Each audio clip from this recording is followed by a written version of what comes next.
Control Houston. We are using the payload bay cameras right now to hopefully catch a glimpse of the Russian space station Mir as it performs an on-orbit burn.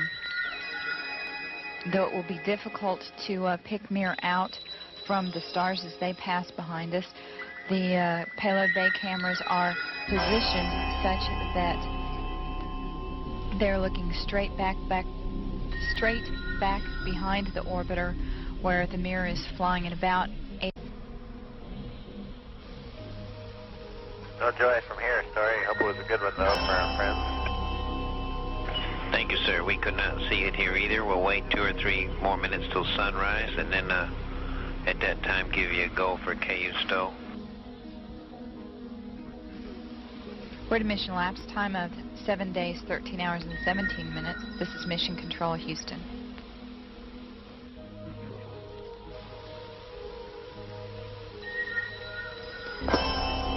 The Mir space station is now visible on the far left-hand side of the screen, about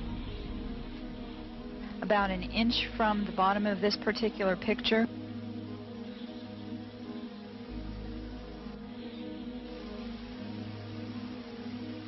Okay, the Mir space station is the small flashing light in the center, about an inch from Camera Charlie on a monitor. The left-hand side of the screen. It's slowly... Tally ho on the camera. It is slowly moving closer to the left-hand side and is has a very light flashing to it. We think on the middle of the screen, way to the left-hand side.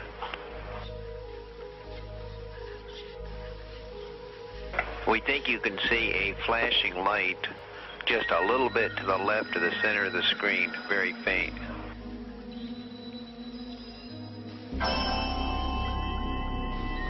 Yeah, we do see something flashing visually, but we're not sure that might be...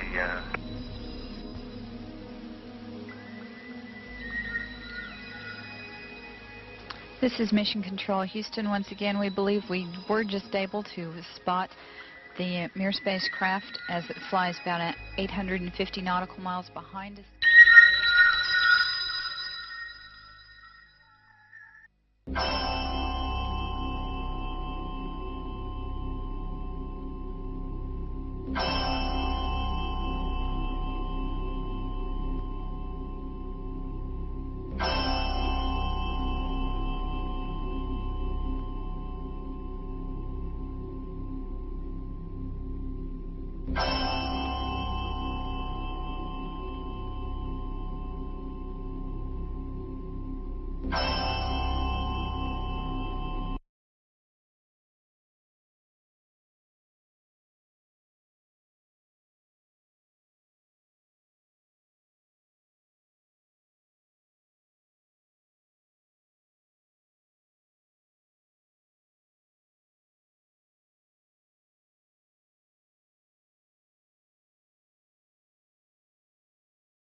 Journalist Frank Edwards records the following incident. As Major Cooper was making his final orbit of the Earth in May of 1963, he was approaching Perth, Australia. Suddenly, Major Cooper radioed down to the tracking station that he was being approached by a greenish glowing disk with a faint red glow on one side. It was traveling east to west, which no man-made satellite does. 200 persons at the tracking station watched the object on the gear there. They saw it approach Cooper, then it veered away from him and sped on out into space. It was only the first of many such cases. Every American astronaut since Gordon Cooper has also been approached by unidentified flying objects. And each time the UFOs come closer to the astronauts, and each time they remain a little longer. In 1965, Major Edward McDivitt photographed one of these objects near the capsule in which he was orbiting the Earth over the Pacific Ocean. And the photograph, as released by the National Aeronautics and Space Administration, clearly shows a bright egg-shaped thing which leaves a visible trail from its propulsion system. The more we study the evidence that is being assembled all over the Earth, the more inescapable the conclusion that man had best prepare himself for the greatest event in human history. The realization that we are about to contact, or to be contacted by, sentient beings from elsewhere in the universe. The late General Douglas MacArthur said that this confrontation would be the greatest challenge man ever had to face. Are we ready for it when and if it comes? Frank Edwards reporting.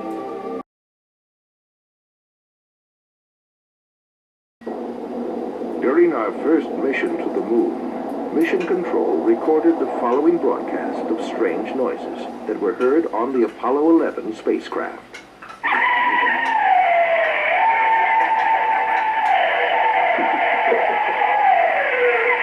This is Apollo Control.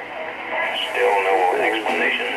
The weird noises emanating from Apollo 11, if indeed it is from Apollo 11. Perhaps we'll all shake out later in the mission as to what these strange noises are.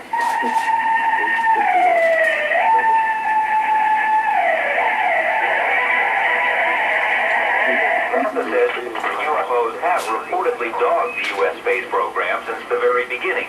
UFO researchers claim that NASA's own logs show that virtually all of the early Gemini and Apollo missions encountered UFOs. NASA has explained most of these sightings as space debris or solar flares, but some of its own astronauts have disagreed. UFO sightings have been reported by James Lovell, James McDivitt, Wally Schirra, Deke Slayton, Gordon Cooper, and others.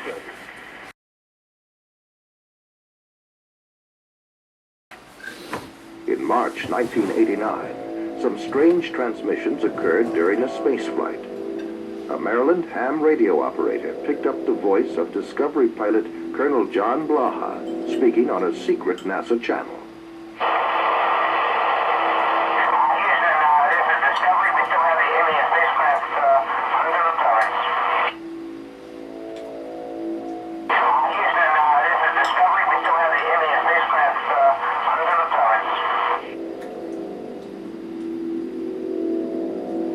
Dr. J. Allen Hynek explains one alternative theory that we might be dealing with something from another dimension.